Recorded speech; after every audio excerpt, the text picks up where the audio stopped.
Nossas Bíblias, mais uma vez, no Evangelho de Marcos. Marcos, capítulo 16, e leiamos os dois últimos versos desse capítulo.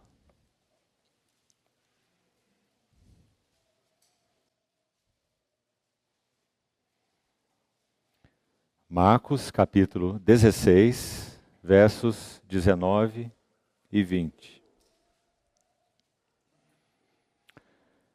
De fato, o Senhor Jesus, depois de lhes ter falado, foi recebido no céu e assentou-se à destra de Deus.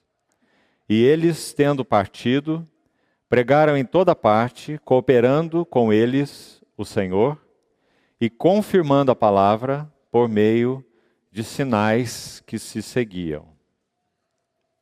Final do verso 19 diz: ele foi recebido no céu e assentou-se à destra de Deus. Vamos ao Evangelho de Lucas, capítulo 24. E também leiamos os últimos versos, 50 a 53. Lucas 24. Verso 50. Então os levou para Betânia, e erguendo as mãos, os abençoou. Aconteceu que, enquanto os abençoava, ia se retirando deles, sendo elevado para o céu. Então eles, adorando-o, voltaram para Jerusalém, tomados de grande júbilo, e estavam sempre no templo, louvando a Deus. E ainda no livro de Atos, capítulo 1,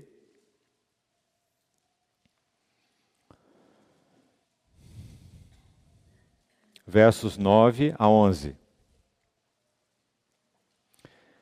Ditas estas palavras, foi Jesus elevado às alturas, à vista deles, e uma nuvem o encobriu dos seus olhos.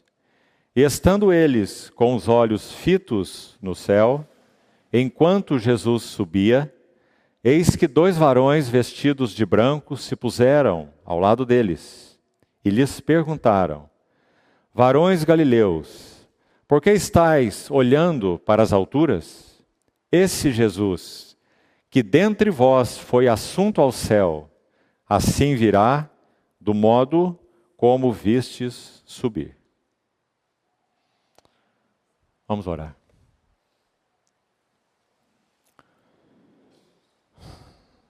Querido Pai Celestial, nós te pedimos, em nome do Senhor Jesus, que o Senhor prepare para nós uma noite de reunião contigo. Realmente queremos ver algo mais da face do teu amado Filho e ter uma perspectiva dele, assim como é a tua. Te suplicamos que o Senhor remova de nós a poeira desse dia, as ocupações, as ansiedades, as tarefas, os compromissos, e que o Senhor nos dê condição espiritual verdadeira de estarmos juntos aos teus pés. Por isso, toma a tua toalha e tua bacia, e espiritualmente lava-nos para que possamos adequadamente ouvir-te, reconhecer-te. Esperamos em ti, Senhor, nesse teu supremo ministério celestial. Exerças esse serviço sobre nossas vidas nessa noite. Esperamos em ti, supre-nos em tudo e que o Senhor prevaleça sobre tudo e todos. E encontre teu lugar no meio de nós. Depositamos tua palavra lida nas tuas mãos. Usa em nossos corações. Te pedimos no nome precioso do teu amado Filho, nosso Senhor Jesus. Amém. Queridos irmãos, nossa intenção hoje é fecharmos esse estudo do Evangelho de Marcos, encerrando então, depois de tantos meses, em que o Senhor nos tem de tantas formas agraciado tanto no estudo e na meditação nesse maravilhoso Evangelho. 16 capítulos, tantas riquezas, profundezas, particularmente em alguns textos, onde nos sentimos verdadeiramente sem fôlego, insondáveis, que nos revelam o caráter desse servo dos servos, o nosso Senhor Jesus. Então, primeiramente, nós somos muito agradecidos ao Senhor que nos permitiu estarmos meses a fio voltados para esse Evangelho. O tema, meus irmãos, que fecha esse Evangelho está aí, no capítulo 16, versos 19 e 20. É o mesmo que também fecha o Evangelho de Lucas, e é esse maravilhoso relato dessa ascensão e entronização do nosso Senhor Jesus. Quando nós compartilhamos há um bom tempo atrás, anos atrás, a respeito das crises de Cristo, nós citamos para os irmãos quais seriam as 8 crises, e chamamos de crises, porque são eventos cruciais na vida do nosso Senhor Jesus como verbo eterno de Deus.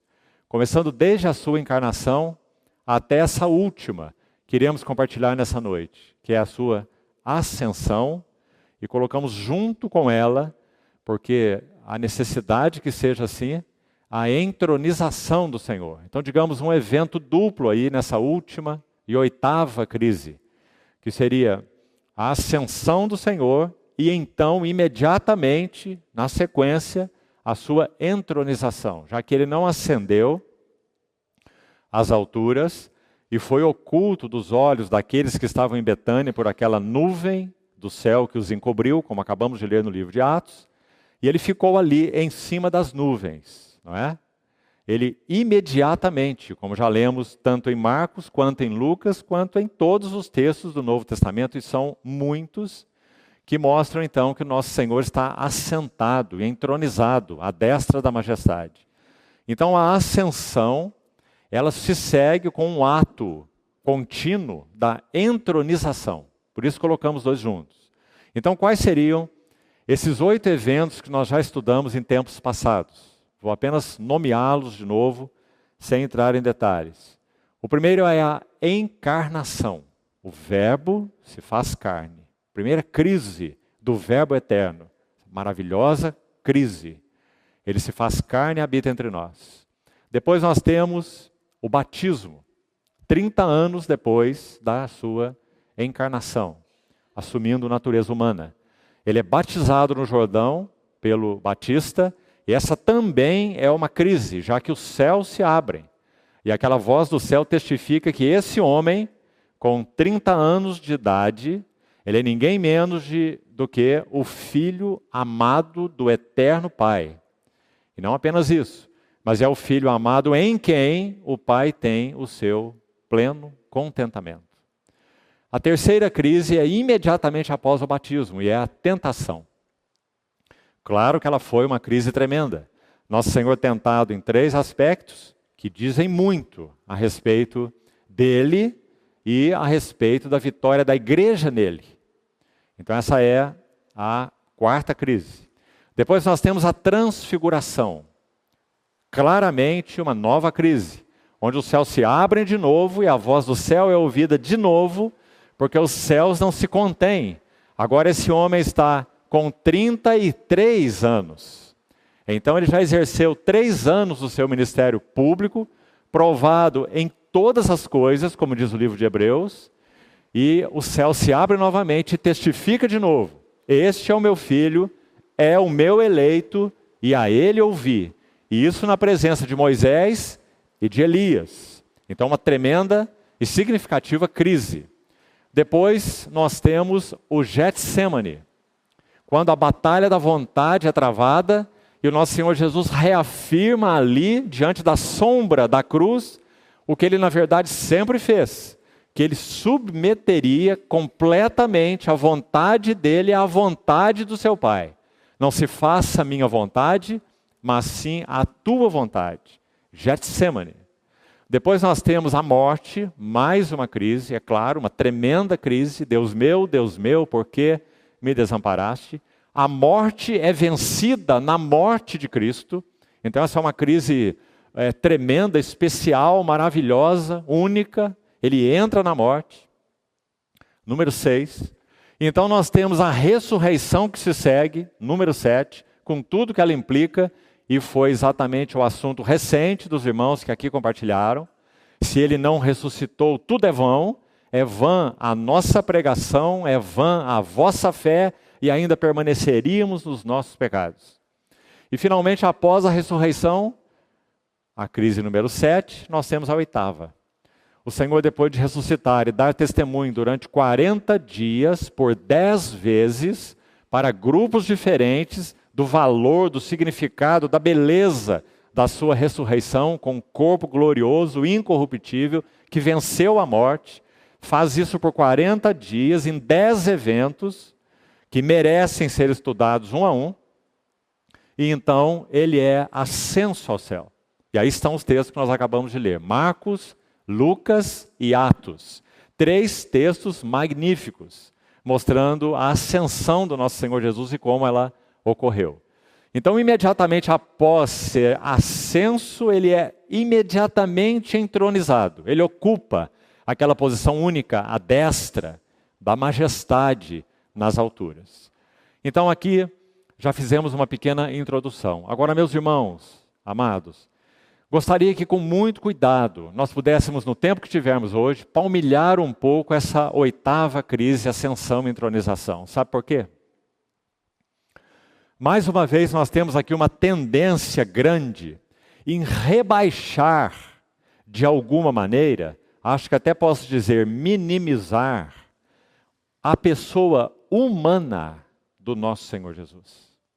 Porque nós sabemos que Ele é o Verbo eterno de Deus. E ninguém menos do que o próprio Criador. Sem Ele, nada do que foi feito se fez. Então, essa é uma verdade plena e absoluta. Mas há uma outra verdade plena e absoluta. E essa verdade é que o Verbo eterno e todo-poderoso Criador de todas as coisas, o nosso Jesus, assim conhecido depois de sua encarnação, na eternidade Ele é o Logos, Ele é o Verbo, Ele é o Filho eterno. Esse Filho, Ele se faz homem de tal forma que então toda a sua divindade é colocada debaixo dessa cobertura de humanidade, de tal forma que Ele tem que viver como homem. Do contrário, Ele não poderia ser o Redentor do homem. Ele não teria condições de ser o nosso representante. Então Ele teria que ter corpo humano, real, com osso, carne, sangue. Ele teria que ter alma humana real, com pensamentos, com sentimentos, capaz de sentir angústia, tristeza, dor. Né? E ele teria que ter um espírito humano real. De tal forma que esse espírito humano que nós também temos, todo homem tem espírito humano, né? Assim ele foi criado por Deus, tripartido, corpo, alma e espírito. E é nesse espírito humano que o Espírito de Deus habita. Não foi diferente com o homem Jesus. Se ele é homem completo, como é, então ele tem espírito humano. E neste espírito, ali está o Espírito Santo. Ele foi gerado pelo Espírito Santo, habitado pelo Espírito Santo, plenamente e desde o ventre materno. Porque ele assume uma natureza que antes ele não possuía. Ele apenas possuía uma natureza eterna, divina, como Deus que ele é. Deus, o Filho. Mas a partir da ação do Espírito Santo no ventre da Virgem, que coisa mais sublime é essa? Cumprindo a maior profecia de toda a Bíblia, Isaías 7,14. Eis que uma jovenzinha, virgem, conceberá e dará à luz um filho. E ele será chamado o Emanuel. Quer dizer que por causa desse processo do Espírito Santo na vida dessa jovenzinha virgem, Deus estaria entre os homens. Emanuel. Deus conosco. Então, nós tendemos, como cristãos em geral, de minimizar a humanidade de Jesus. E olhar para ele de alguma forma como, digamos, um homem a mais, um homem com algo a mais, um homem com poderes a mais, um homem que então, por causa daquilo que ele era, ele viveu uma vida diferente dos outros homens. Mas, meus irmãos, há um fio de navalha aí. Porque, por um lado, ele é totalmente outro, não é? Que homem é igual a ele? Que homem é um verbo encarnado? Ninguém. Ele é único. Ele é totalmente outro. Como gostava de dizer nosso irmão Austin Sparks. Absolutamente outro. Mas ele é absolutamente homem. Então ele tem que viver como homem. Agora, quando ele faz uso dos poderes divinos, aliás, outros que não ele também fizeram, não é? Pedro, Paulo e tantos outros apóstolos, não apenas os da história bíblica, mas os da história da igreja, não é? Então, quando ele operava o que ele operava por quê? Porque ele era um super-homem? Paulo era um super-homem? Pedro era um super-homem quando operavam o que operavam? Não. Todos eles, incluindo Jesus, operavam o que operavam pelo mesmo poder. Não é isso que a Bíblia nos revela? Atos, capítulo 10, verso 38. É claríssimo. Diz assim, Deus, escute essas palavras, Atos 10, 38. Deus ungiu a Jesus de Nazaré. Está ouvindo bem? Jesus de Nazaré está dizendo, olha, é aquele homem que nasceu em Nazaré, é o filho da Maria. É aquele que teve um pai postiço. Porque naquela geração dele, o homem não participou. Gerado pelo Espírito, do Espírito, o Verbo encarnado. Jesus de Nazaré, o homem. Deus o ungiu. Então, irmão, se ele fosse um super-homem, ele não precisaria dessa atitude de Deus o Pai. Ele tem tudo nele, todo o poder. Para que unção? Não é? Ele é homem e tem que viver como homem. Então Deus o Pai unge a Jesus de Nazaré. Está vendo o homem pleno aí? E continue o versículo para você ver o que diz aí. Ele ungiu a Jesus de Nazaré com o Espírito Santo e poder. Está vendo? Da mesma maneira que ele ungiu Paulo, ungiu Pedro, ungiu tantos apóstolos, e ungiu tantos na história da igreja, também com o Espírito Santo e poder. Porque é unção para serviço. Então, tudo que ele operou pelo Espírito Santo e pelo poder. Porque ele foi ungido com o Espírito Santo e poder. Isso não afeta a sua humanidade, não diminui a sua humanidade, não o torna um super-homem. Você está entendendo? Por que nós estamos falando tudo isso, irmão? Com tanta ênfase. Porque quando esse homem, entra na morte como homem, morre como homem, ressuscita como homem, com as marcas no seu corpo de homem, não é? Embora um corpo glorificado. De novo, que todos aqueles que um dia ressuscitarão também terão corpos glorificados, igual ao dele, não é?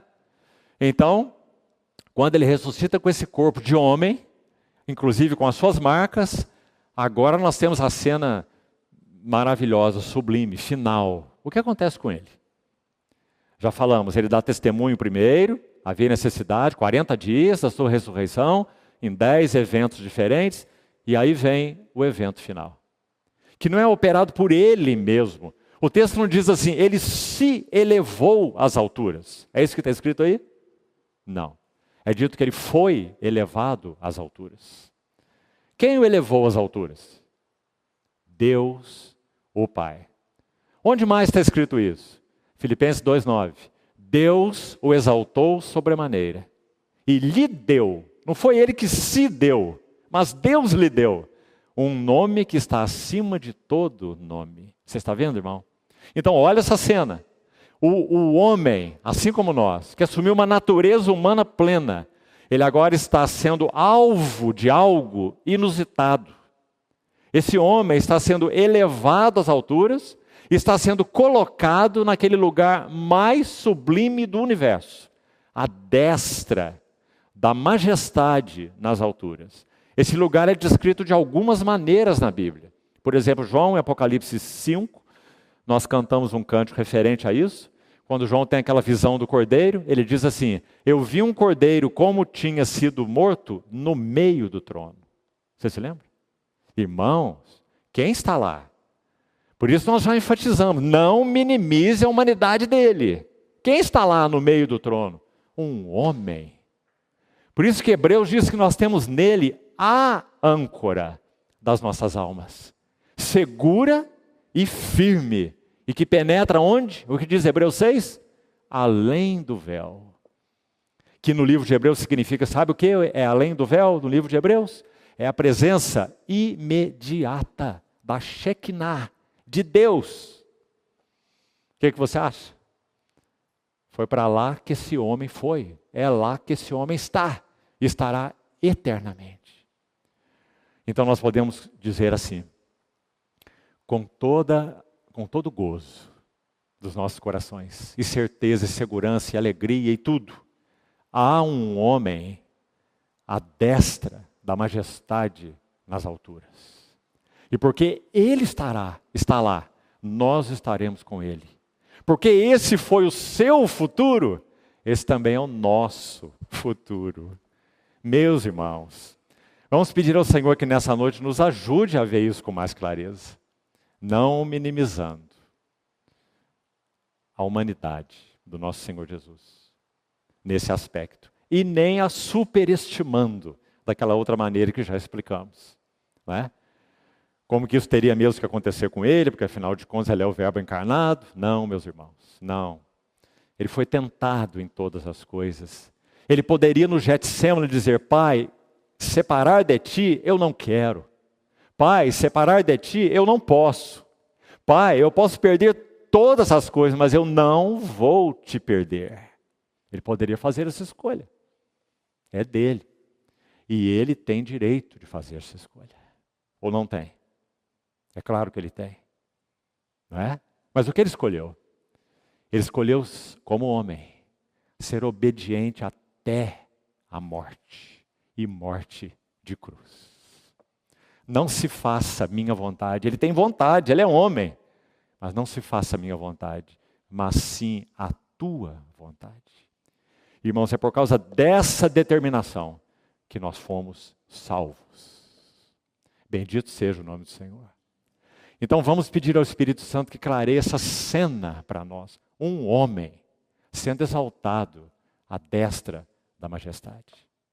Então, primeira coisa, a ascensão culmina a história bendita e maravilhosa do homem Jesus.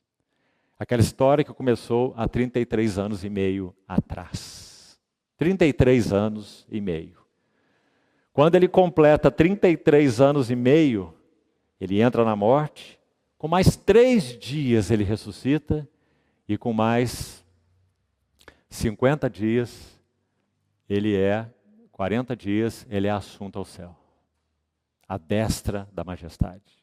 Então essa é a cena que nós temos aí. Agora, nós ainda devemos ter o livro de Atos aí aberto, foi o último texto que nós lemos. Então, olhe agora o capítulo 2, por favor. Vamos seguir com esse assunto. Atos 2, verso 32.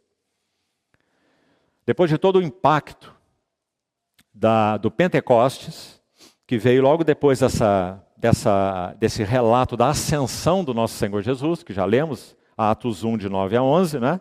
No capítulo 2 nós temos a descensão do Espírito Santo. Então olhe bem, nós temos a ascensão do homem Jesus e temos a descensão do Espírito Santo. Então, entre a ascensão de Jesus e a descensão do Espírito Santo, o que nós temos? Será que há algo que aconteceu aí entre essa ascensão dele e a descida do Espírito Santo? Vamos ver. Atos 2, então, diz assim, vamos ler a partir do 32. A este Jesus, você percebe a ênfase de Pedro? Este, ele está dizendo não é o outro, ele não se transmutou, ele não sofreu uma metamorfose, não é? É este mesmo, este quem? Volte por favor aí, Atos 2, olha o verso 22. Como que Pedro começa a pregar? Varões israelitas, atendei a essas palavras. 2 pontos. Jesus, o Nazareno. Está vendo? Há um único motivo pelo qual Pedro coloca o Nazareno, É como que dizendo assim, vocês sabem muito bem de que eu estou falando. Né? Aquele lá da carpintaria de Nazaré, o filho da Maria, lembra dos seus irmãos? É ele mesmo, Jesus, o Nazareno. Varão aprovado por Deus. Veja, um varão, está vendo? Homem real, de verdade, ele mesmo, com tudo que um homem é. Diante de vós ele foi aprovado, com milagres, prodígios, sinais, os quais, olha, o próprio Deus, está vendo que ele não é um super-homem? Quem que realiza esses sinais, milagres, como já explicamos em Atos 10, 38? O próprio Deus realizou por intermédio dele entre vós, como vós mesmos sabeis. Não é? E Deus realizou como? Porque Deus ungiu a Jesus de Nazaré com o Espírito Santo e poder. Atos 10, 38. Então, voltemos lá, onde estávamos, verso 32 de Atos 2. A este Jesus, Deus ressuscitou. Você não vai encontrar nenhum versículo na Bíblia que diga que Jesus se ressuscitou. Interessante que em João, ele diz assim, você conhece bem esse verso. Ninguém tira a minha vida, eu espontaneamente a dou. Aí ele completa assim, eu tenho autoridade para entregar minha vida e tenho autoridade para retomá-la ou reavê-la, certo? Ele disse isso, mas ele não o fez. Ele entregou-a com a autoridade que ele tinha para entregá-la, mas ele não a reaveu sua vida. Ele foi, em todos os textos do Novo Testamento, é dito que ele foi ressuscitado dos mortos. E há um texto específico que diz que ele foi ressuscitado pela glória do Pai, Romanos. Ressuscitado pela glória do Pai. Então houve uma intervenção na tumba. E não foi uma auto-intervenção. Foi uma intervenção de outro. Deus o ressuscitou. Sabe por quê? Porque a ressurreição é um selo de aprovação. Deus o Pai, o Deus eterno, infinito, Deus o Pai, ele está dizendo, este homem, sua vida, sua morte, sua entrega, seu sacrifício são completamente aceitáveis. Porque ele foi aprovado, porque foi provado em todas as coisas, a nossa semelhança, mas sem pecado. Como diz o livro de Hebreus. Não é maravilhoso isso? Deus, o Pai, intervém na tumba e tira o homem da morte. Que mistério, meus amados irmãos. Porque sabemos, como já falamos, né? É um mistério indecifrável, que esse homem também é Deus o Filho. Né? Por isso um autor de hino do passado chamado Isaac Watts escreve um lindo hino em que uma das estrofes, uma frase de uma das estrofes diz assim, ó, que mistério, morre o imortal. E não é? Então, continuemos. Atos 2, 32. A esse Jesus Deus ressuscitou, é o selo da aprovação de Deus, é a ressurreição. Do que todos nós somos testemunhas. Agora, o que temos depois da ressurreição? Verso 33, exaltação, ou ascensão, e entronização. Exaltação se refere especificamente à entronização. Mas é claro que ele não seria entronizado se ele não fosse ascenso. Não é? Por isso falamos que essas duas coisas são um par inseparável. Ascensão e entronização. Então ele foi exaltado, pois, onde? Aqui está um texto entre tantos no Novo Testamento. Só o livro de Hebreus diz isso 5 vezes. Só em Hebreus. E mais em Efésios, e mais em Colossenses, e mais em Apocalipse. Né? Ele foi exaltado à destra. A destra significa naquela posição mais íntima. Na presença imediata de Deus. Destra é uma figura de linguagem. Para nos ajudar a entender, antropomórfica, né? Para nos ajudar a entender o que ele está dizendo a respeito de Deus. Esse homem foi exaltado à destra de Deus, na presença imediata de Deus. E que mais? Depois que ele foi exaltado, olhe com atenção. Recebeu, tendo recebido do Pai, a promessa do Espírito Santo. Que coisa, meus irmãos. Se ele é quem é, foi concebido pelo Espírito, foi ungido pelo Espírito, Deus não deu a ele o Espírito por medida, para usar as palavras do Evangelho de João, não é? Então, o que será que significa tendo recebido o Espírito? Como isso? Você consegue entender? O texto está dizendo que esse homem, de novo, esse homem provado e aprovado, esse homem que está lá pelos seus méritos. Todos nós um dia que cremos, todos nós que cremos no Senhor Jesus como nosso único, suficiente Salvador e Senhor, nós estaremos diante de Deus, todos nós, pela graça. Ele é o único homem que está diante de Deus por mérito. Nunca se esqueça disso. É por isso que nós o adoramos, porque ele é o único que está lá porque merece. Aliás, por falar nisso, irmão, tem uma frase que dói no meu ouvido. Quando você cumprimenta um irmão, pergunta assim, como que você está? Ele fala assim, melhor do que eu mereço. Bom, é mesmo, né? Porque o que ele merece é o inferno, como todos nós. Não é? Que coisa horrível dizer melhor do que eu mereço. O que nós merecemos? Nós éramos pecadores condenados, alienados de Deus. Não é? Nosso destino era o inferno, por toda a eternidade. Nós não merecemos nada e nunca mereceríamos nada. Mas Ele merece. Porque Ele foi provado e foi aprovado como um homem. E é lá que Ele está. Então, Ele recebe do Pai a promessa. Porque a promessa aí no singular se refere a um dom, que não é um dom entre outros dons. O Novo Testamento chama a dádiva do Espírito Santo de o dom, e não um dom. Todo o Velho Testamento, por todo o Velho Testamento, você vê a promessa da dádiva do Espírito Santo. Por todo. E alguns textos muito específicos. Ezequiel, Joel 2, Ezequiel 36, se você quiser conferir. Se refere a essa promessa do Espírito, porque é nele, presta atenção, é por causa da descida do Espírito Santo que tudo que Deus prometeu para o seu povo seria cumprido. Se o glorioso homem, Jesus de Nazaré, tivesse morrido, ressuscitado, ascendido, entronizado, mas não tivesse derramado o Espírito Santo, o propósito de Deus não estaria cumprido. Quanto a ele, tudo certo. Ele é o varão aprovado por Deus. Mas quanto a nós, tudo errado. Porque nós não poderíamos entrar nas bênçãos que Ele obteve para nós na cruz. Nós só podemos entrar por causa do Espírito Santo que nos foi dado. Por isso Ele veio para habitar, Ele veio para regenerar, Ele veio para transformar, Ele veio para consumar o propósito de Deus em nós. Ele veio para nos conformar à imagem de Cristo, para que possamos estar diante dele dignos, em espírito, em alma, em corpo. Não é? Então, um homem recebeu a promessa do Pai. Por que ele recebeu? Porque ele é o homem meritório, o homem aprovado por Deus. E sabe o que ele faz com isso que ele recebe? Essa grandiosa promessa que ocupa as páginas do Velho Testamento?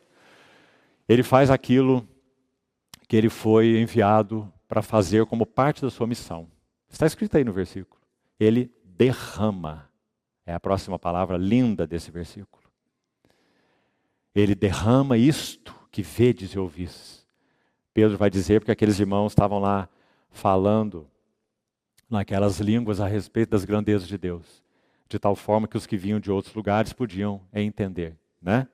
Então, o texto termina assim, o verso 33. E ele vai explicar o motivo disso no 34. Veja, porque Davi não subiu aos céus, mas ele mesmo declara, disse o Senhor ao meu Senhor, assenta-te à minha direita, até que eu ponha todos os teus inimigos por estrado dos teus pés. Do homem, Jesus. Esteja, pois, absolutamente certa toda a casa de Israel de que a este Jesus, você vê quantas vezes Pedro está falando aí? Este Jesus, apontando para o homem Jesus de Nazaré. Este Jesus que vós crucificastes, Deus o fez. Ele não se fez. Deus o fez. O Senhor e o Cristo. Que maravilha, meus irmãos. Pelos seus próprios méritos. Então, esse é o significado da ascensão. Para nós podermos entender um pouquinho mais sobre ela e prosseguir. Esse relato de Atos 2 que acabamos de ler, particularmente o verso 33, ele é o cumprimento espiritual do Salmo 133. Os irmãos se lembram dele de cor? Salmo 133 diz assim: ó, como é bom e agradável viverem unidos os irmãos. É um salmo sobre unidade. Aí ele vai dizer qual é o motivo dessa unidade, por que isso é tão bom e qual é a fonte dessa unidade. Da igreja, do corpo de Cristo, aqueles que conhecem o Senhor. Como é bom e agradável viverem unidos os irmãos. É como óleo precioso sobre a cabeça. Olha essa frase do Salmo 133. Óleo, que é uma figura do Espírito Santo sempre na Bíblia. Óleo precioso sobre a cabeça. A cabeça desse corpo é o nosso Senhor Jesus. Então o Salmo 133, profeticamente, está se referindo a um evento que iria se cumprir centenas de anos depois e que está cumprido aí em Atos 2,33.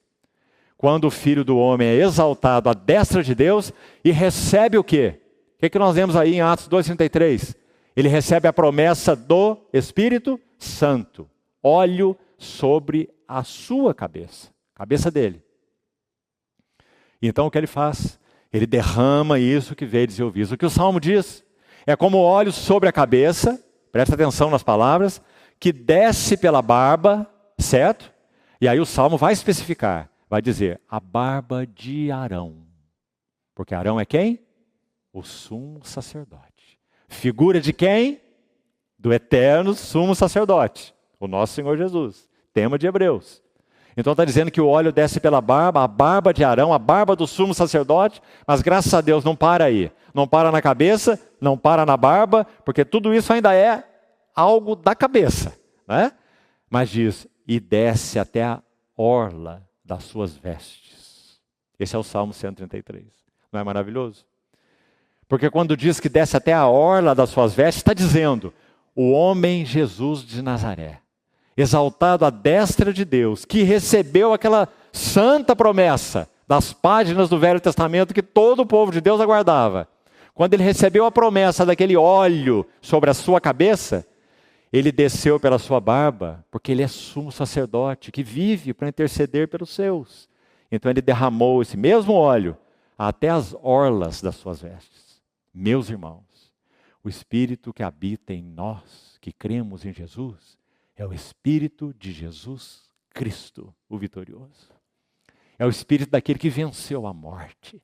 É o Espírito daquele que venceu a carne, que venceu o diabo, que venceu todas as coisas, que venceu o mundo. É o Espírito triunfante. É o Espírito do nosso Senhor Jesus, que também é chamado na Bíblia de Espírito Santo.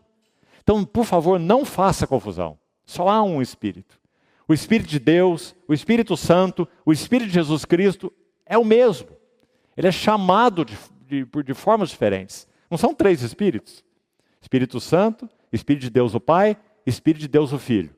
Não existe isso. É um único Espírito. Há um só Espírito, Efésios 4. Assim como há uma só fé, há um só Deus e Pai, há uma só esperança, há um só Senhor. Também há um só Espírito. Espírito de Deus, que é o Espírito de Jesus, que é o Espírito Santo. Mas particularmente quando nós estamos falando de Atos 2, da descensão do Espírito Santo, nós temos que colocar essa ênfase. Você está vendo por quê? Porque o Espírito que recebemos é o Espírito do homem exaltado, do homem que venceu a morte, do homem que é a âncora da nossa alma. Por isso Paulo vai dizer assim, andem no Espírito, e vocês jamais vão satisfazer cobiças da carne. Por quê? Porque esse Espírito é o Espírito de Jesus Cristo, que venceu a carne, que venceu o mundo, que venceu o pecado, que venceu a morte. Graças ao Senhor. Esse mesmo que habita em nós. Então, esse é o significado da ascensão. Mais um detalhe para você pensar comigo. Quantos homens da Bíblia subiram ao céu sem ver a morte? Uma boa pergunta, né? Você devia ser capaz de responder. Vou te ajudar. Pela ordem, Enoque. Enoque foi arrebatado e não viu a morte. Não é? Segundo, Elias. Elias foi levado ao céu em carruagem de fogo. e não viu a morte. Terceiro, Moisés. Moisés morreu.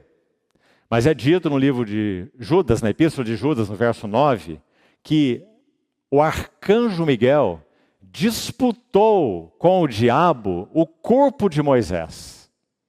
Moisés morreu, foi sepultado não sabemos onde, assim é o relato de Deuteronômio, e é dito que o arcanjo Miguel disputou com o diabo esse corpo, o corpo de Moisés. Sabe por quê?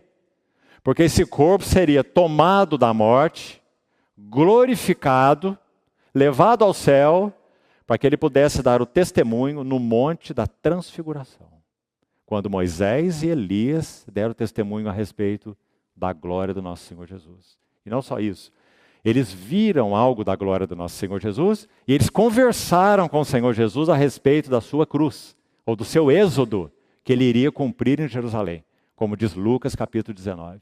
Então esse foi o motivo do arcanjo, veja, não é um anjo, o arcanjo Miguel, disputando com aquele que era um arcanjo, agora não mais, né, Lúcifer, o diabo, por este corpo. E então, esse corpo foi tirado da morte, glorificado, levado ao céu, e então ele está lá no monte da transfiguração. Agora veja aqui uma diferença importante, é um quarto corpo. Nós estamos falando de homens, né? Enoque, Elias, Moisés, e falta um homem aqui. Quem é ele? Jesus. Jesus. Agora, qual a diferença entre Enoque, Elias, Moisés e Jesus?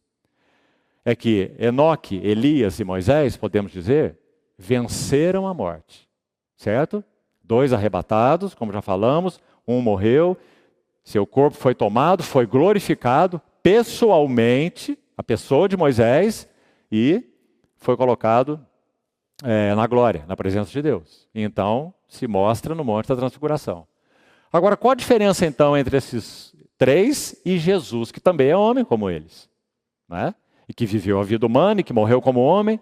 A diferença é que, quanto aos 3, podemos dizer, eles venceram a morte quanto a si próprios. Digamos, venceram a sua morte, certo? E Jesus? Jesus venceu a morte, primeiro, quanto a si próprio, também, ele foi ressuscitado. Mas a diferença entre ele e os 3 é que ele venceu a morte como o arqui-inimigo de Deus que assola toda a humanidade. Isso significa que a morte de Enoque não tratou o problema da morte para toda a humanidade, só para a morte dele, não é? Ele venceu a morte. Também Elias, ele venceu a morte, apenas para ele.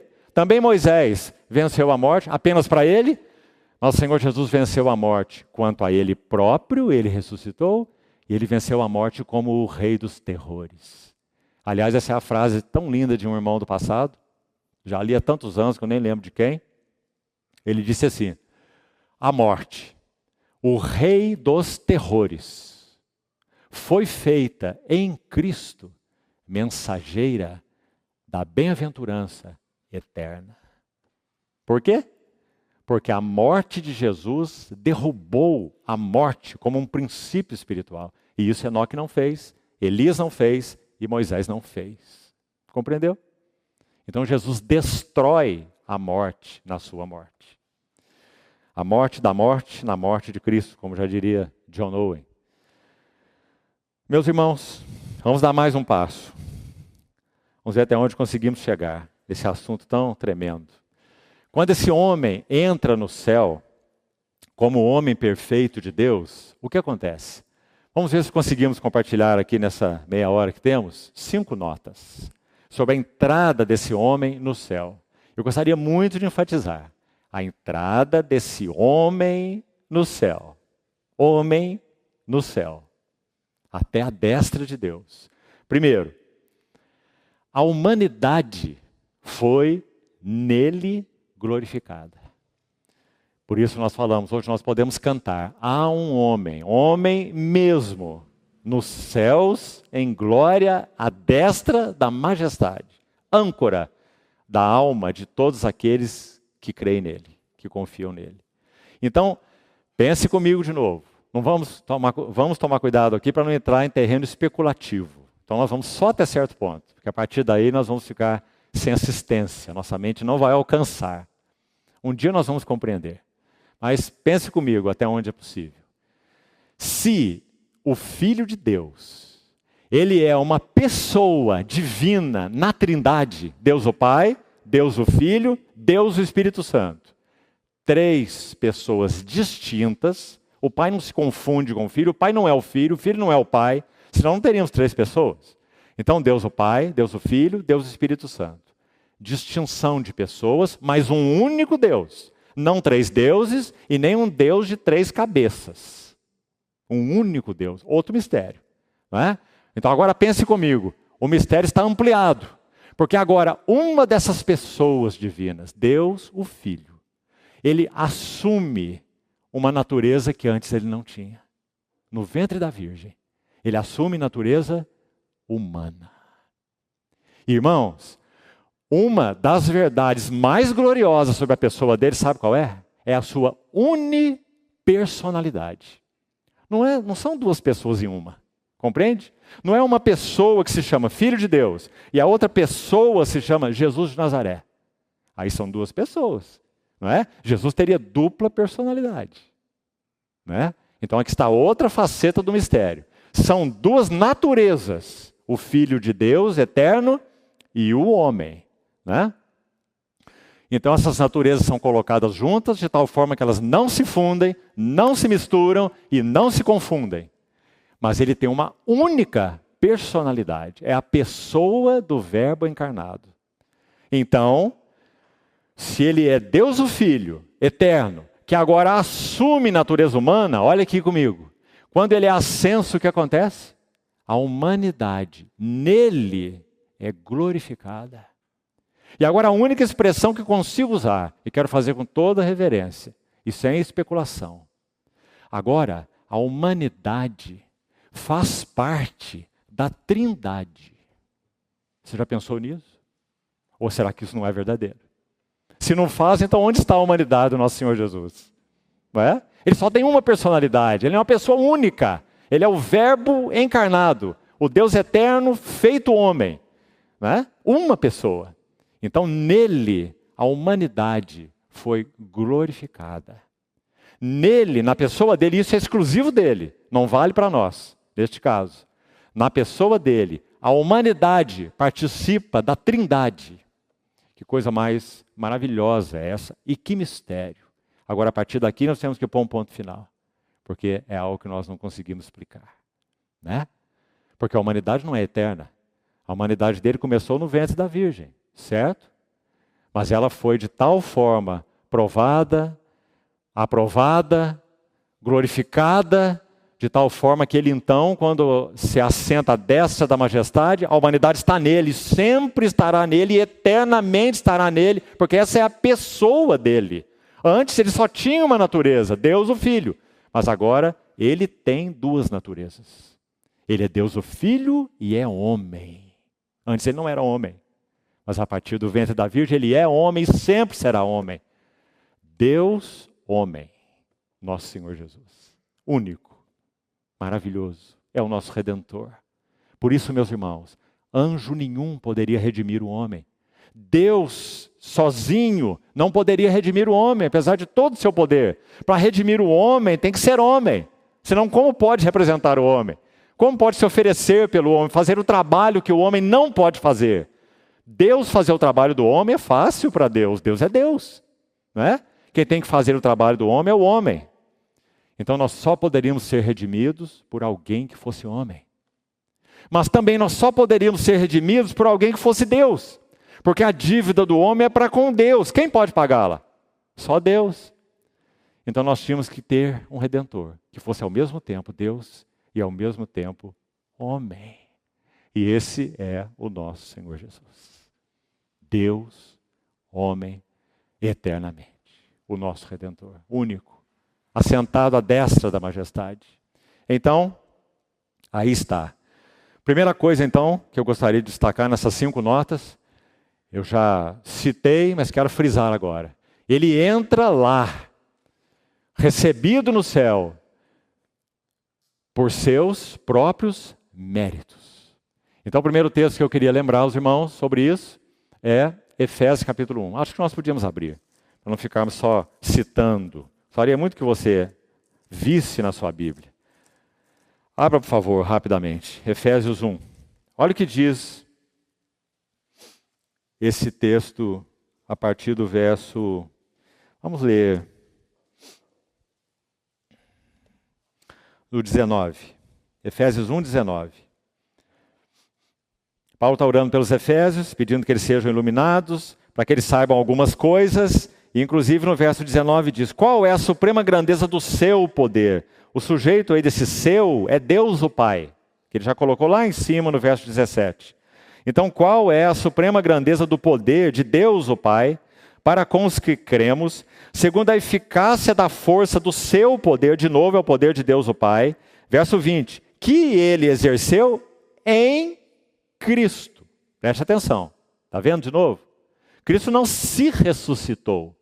Deus o Pai exerceu o seu poder em Cristo, ressuscitando-o dentre os mortos e fazendo sentar. Preste atenção, mais uma referência sobre a entronização. Fazendo sentar à sua direita nos lugares celestiais. Lembre-se que sua direita sempre significa a presença imediata do Deus eterno. Acima de todo principado e potestade, poder e domínio e nome que se possa referir, não só no presente século, mas também no vindouro. Efésios capítulo 1, versos 19 a 21. Então, Deus exerce o seu poder em Cristo ressuscitando, e esse Cristo recebe, queria pôr ênfase aí no 21, um nome acima de qualquer outro que se possa referir não só no presente século, mas também no vindouro. Então aí está a segunda ênfase que eu queria dar. A primeira já foi dada, né? Ele ascendeu baseado nos seus méritos. Essa é a primeira nota, guarde isso aí. Você está mais um texto ainda, me permite, está voltando? Você está mais um texto referente a essa primeira nota. Glorificado, entronizado pelos seus méritos. Lembra que Filipenses 2,9, que eu também já citei? Começa ali no verso 6 do contexto, diz assim que ele, Jesus, a si mesmo se esvaziou, assumindo a forma de servo, tornando-se em semelhança de homens, sendo reconhecido em figura humana, a si mesmo se humilhou, tornando-se obediente até a morte, morte de cruz. Assim termina o verso 8 de Filipenses 2.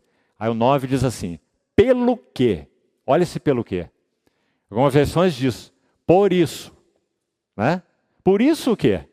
Porque ele foi obediente até a morte, e morte de cruz, como homem, reconhecido em figura humana, não é? E por causa dessa sua vida obediente até a morte, morte de cruz, o que Deus fez com ele? Verso 9. Por isso, ou pelo que, Deus o exaltou soberanamente. Algumas versões dizem sobremaneira, a ideia é soberanamente. Escute aí, e lhe deu o nome. Não está escrito um nome, está escrito o nome, que está acima de todo nome. Que nome é esse? O texto continua. Para que ao nome de Jesus. É muito interessante esse texto, irmão. Porque aí, nesse ponto que nós estamos, não diz assim, Jesus Cristo.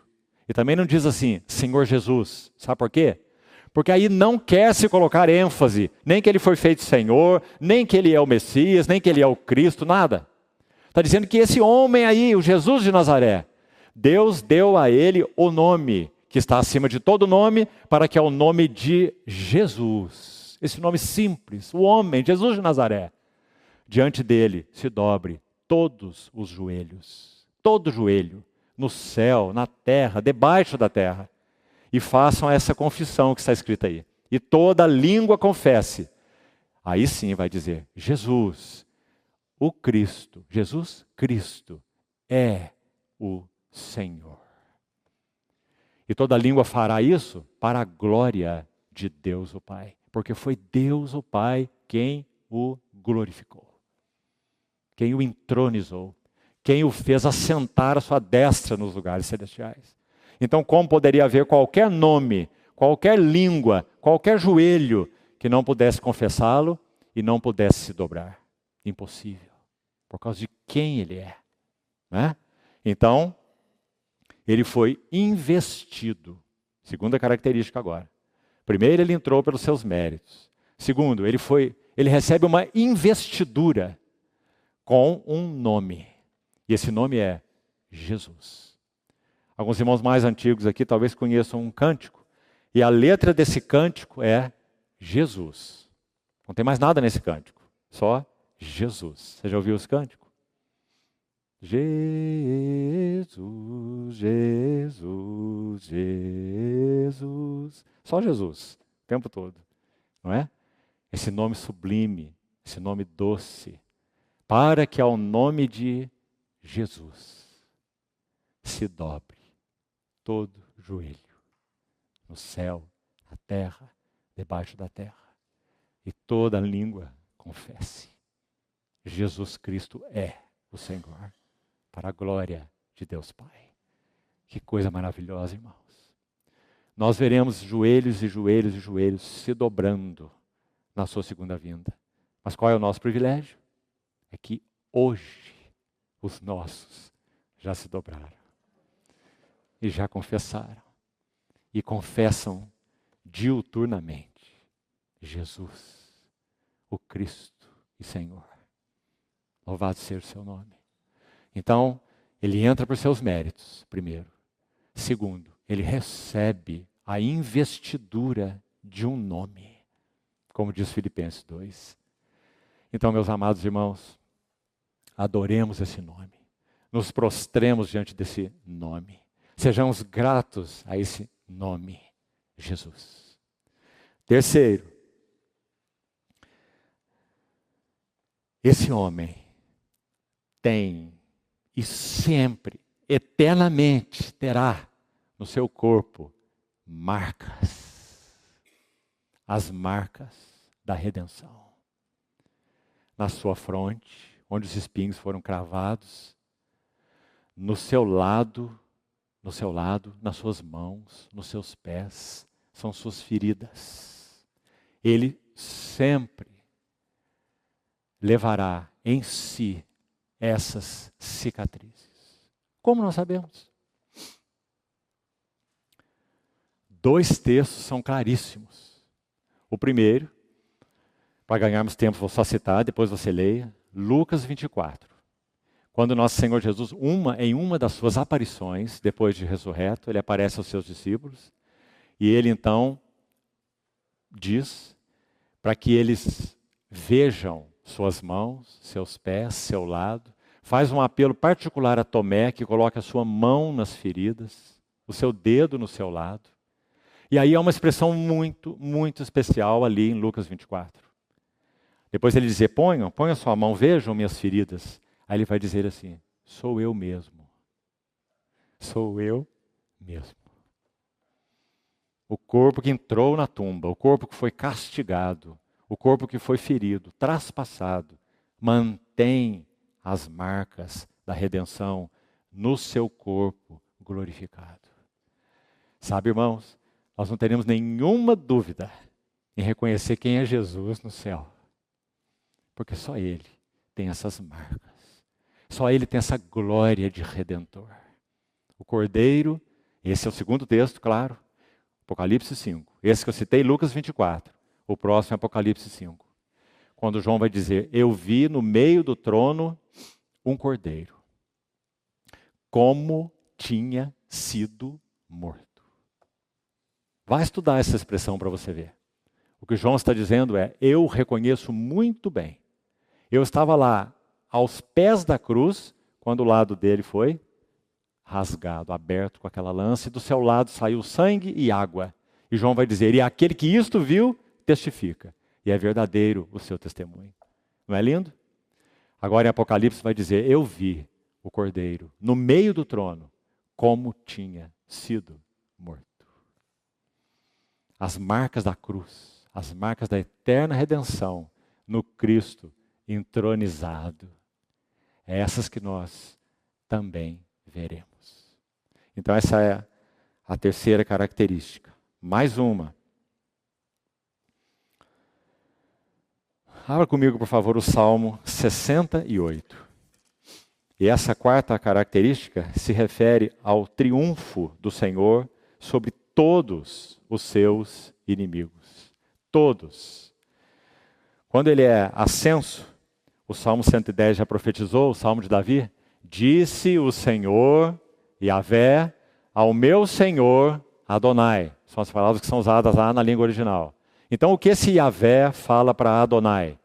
O Senhor, ele diz assim, assenta-te à minha direita, ou à minha destra, até que eu ponha todos os teus inimigos por estrado dos teus pés. Então, a quarta nota é o triunfo dele sobre todos os seus inimigos. Olha o Salmo 68, 18, que expressão linda temos aqui. Profética, claro, também de Davi. Subiste às alturas. O que é isso, senão a ascensão do nosso Senhor Jesus? Aí você podia pensar, mas você está forçando textos, o que pode significar outras coisas. Não pode. Porque Paulo cita esse texto em Efésios 4, interpretando como sendo a ascensão do nosso Senhor Jesus. Efésios 4, 8. Paulo cita o Salmo 68, 18. Então, subiste às alturas, levaste cativo o cativeiro. Olha que expressão maravilhosa. E, preste atenção, recebeste homens por dádivas, até mesmo rebeldes. Será que nós nos incluímos aí ou não? Para que o Senhor Deus habite no meio deles. Então a quarta nota, triunfo do Senhor sobre todos os seus inimigos. Agora tem detalhes aqui que acho que dá tempo de nós destacarmos alguns. Primeiro, quando Paulo cita esse texto em Efésios 4, 8, por favor, depois você confira lá, você vai ver que ele aplica de uma maneira, naquele texto, de uma maneira particular, se referindo a homens dons, que são quem? Apóstolos, profetas, todos do Novo Testamento, claro. Apóstolos, profetas, os evangelistas, os pastores e os mestres. Então ele vai dizer que esses homens, eles estavam no cativeiro. Eles eram rebeldes, não é? Mas quando o Senhor Jesus morreu e ressuscitou e levou cativo com ele o cativeiro, ele recebeu homens como dádivas. Agora vá ler Efésios 4:8 para você ver como que Paulo, o que Paulo faz com esse versículo. Ou o Espírito Santo, na verdade, né? A palavra é do Espírito Santo, através de Paulo. Ele interpreta esse versículo. Ele vai além do que está escrito aqui. E ele vai dizer, ele levou o cativo, subiu às alturas, levou o cativo o cativeiro e concedeu homens por dádivas. O Salmo diz, recebeu homens como dádivas. E Paulo diz em Efésios, concedeu homens como dádivas. Que dádivas são essas? Que homens são esses? São os apóstolos, os profetas, os evangelistas, os pastores e os mestres. Eram rebeldes, estavam no cativeiro, o Senhor arrombou esse cativeiro, levou cativo o cativeiro às alturas, quando ele ressuscitou, santificou esses homens e concedeu-os à igreja universal, para a edificação da igreja, para o cumprimento do propósito eterno de Deus, para que Cristo seja formado na igreja. Que coisa linda, meus amados irmãos. A igreja nunca, até que o Senhor venha, nunca ficará sem os seus mensageiros. Porque ele levou cativo o cativeiro, recebeu homens e concedeu os homens como dádivas. E Efésios 4:13, a sequência aí é muito clara. Para a edificação do corpo de Cristo, até que todos cheguemos à unidade da fé e do pleno conhecimento do Filho de Deus, até a plena varonilidade e a medida da estatura da plenitude de Cristo, para que não sejamos como crianças, agitadas de um lado para outro. Tão bonito, tão claro, tão maravilhoso, não é? Mas é claro que isso tem uma implicação maior. E aqui também gostaria de citar, se você quiser, confira, os dois únicos textos no Novo Testamento onde aparece a palavra triunfo, que se refere a essa ascensão triunfal do nosso Senhor Jesus. Uma é 2 Coríntios 2,14, que Paulo fala que nós somos para Deus o bom perfume de Cristo. Então ele vai dizer ali naquele contexto, graças a Deus, que em Cristo Ele sempre nos conduz em triunfo. É a primeira menção de duas apenas, em todo o Novo Testamento, dessa palavra triunfo, 2 Coríntios 2,14, que se refere a um desfile, um cortejo triunfal, quando um general romano, no caso particular ali, vencia uma batalha, vencia um povo, não é? E trazia todos aqueles cativos atrás do seu cortejo triunfal, arrastados. Então Paulo está dizendo, Deus em Cristo sempre nos conduz em um cortejo triunfal. Ou seja, todos nós somos cativos que foram conquistados e agora estão arrastados, amarrados. Na mesma carta, no capítulo 5, ele vai falar sobre essas amarras, dizendo assim, o amor de Cristo nos constrange, nos amarra, nos arrasta, porque nós estamos no séquito dos seus triunfos, todos nós que pertencemos ao Senhor Jesus.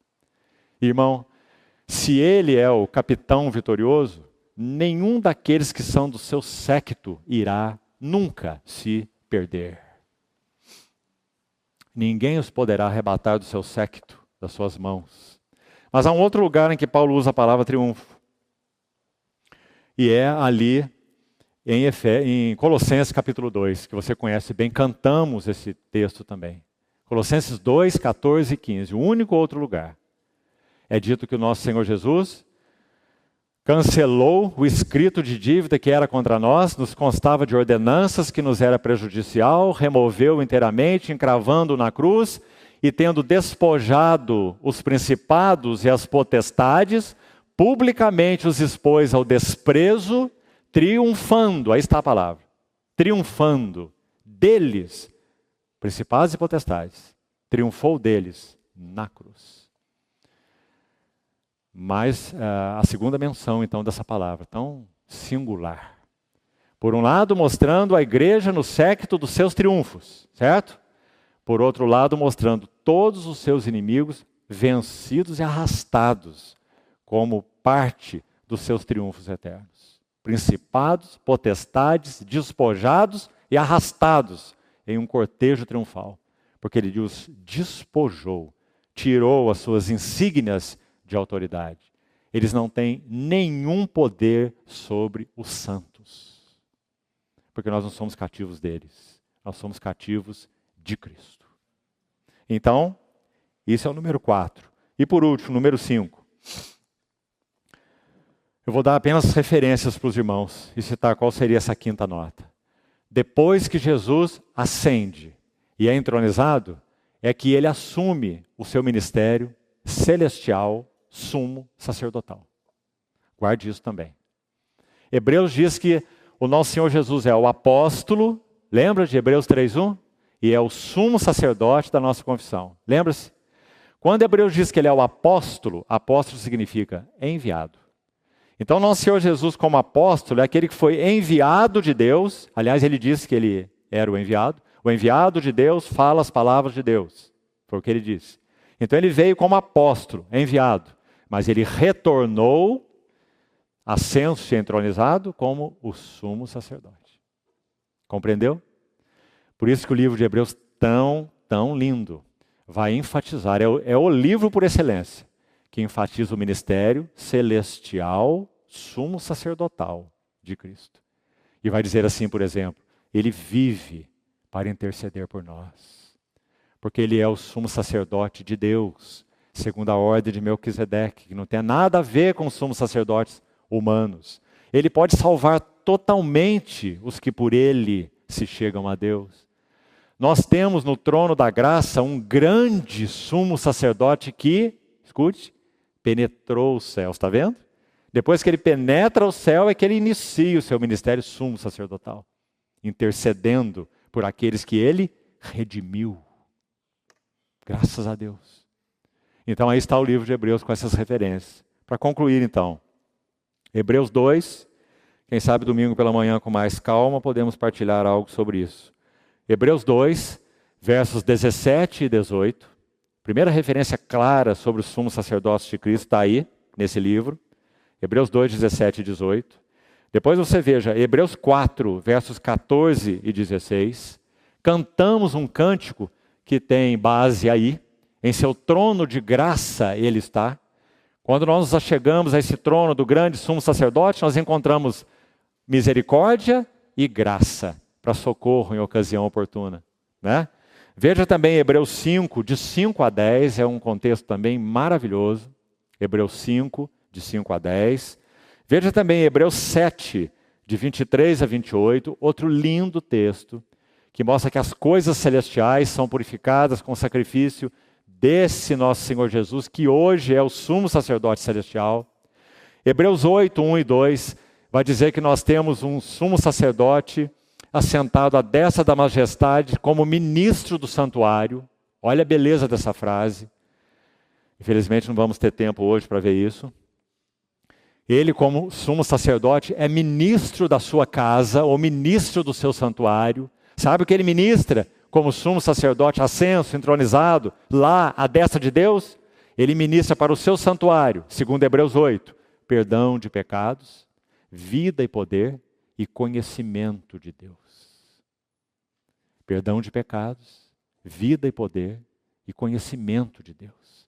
Por isso não ensinará cada um ao seu próximo, dizendo, conhece o Senhor, porque todos me conhecerão, desde o menor até o maior. Então, esse é o sumo sacerdote celestial. E por último, veja Hebreus 9, de 23 a 28. Que texto sublime. Todos esses textos se referem ao Senhor ascenso, entronizado e exercendo o ministério sumo sacerdotal, sem fim. Não apenas agora, mas por toda a eternidade. Porque é por causa desse ministério sumo sacerdotal que nós temos conhecimento de Deus. E nós estaremos avançando no conhecimento de Deus por toda a eternidade.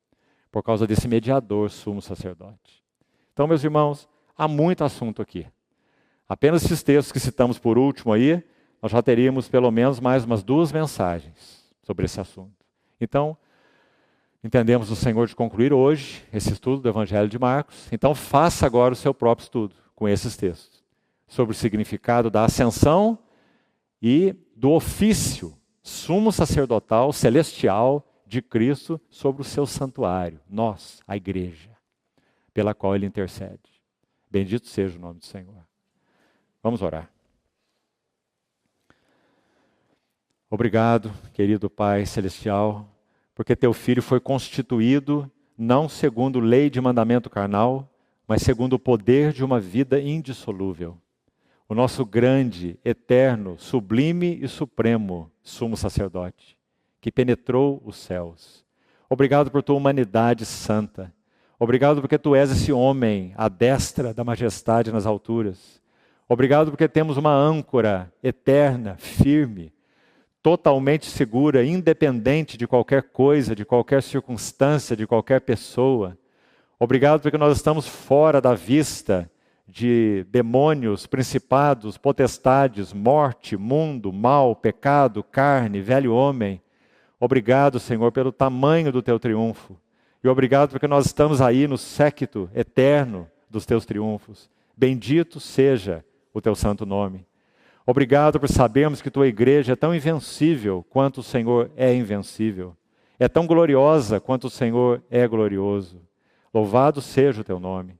Continua falando, Senhor, ao nosso coração, nos ensinando, nos ajudando a ver essas coisas espiritualmente, para que não nos fatiguemos, desmaiando em nossas almas. Bendito seja Teu nome. Amém.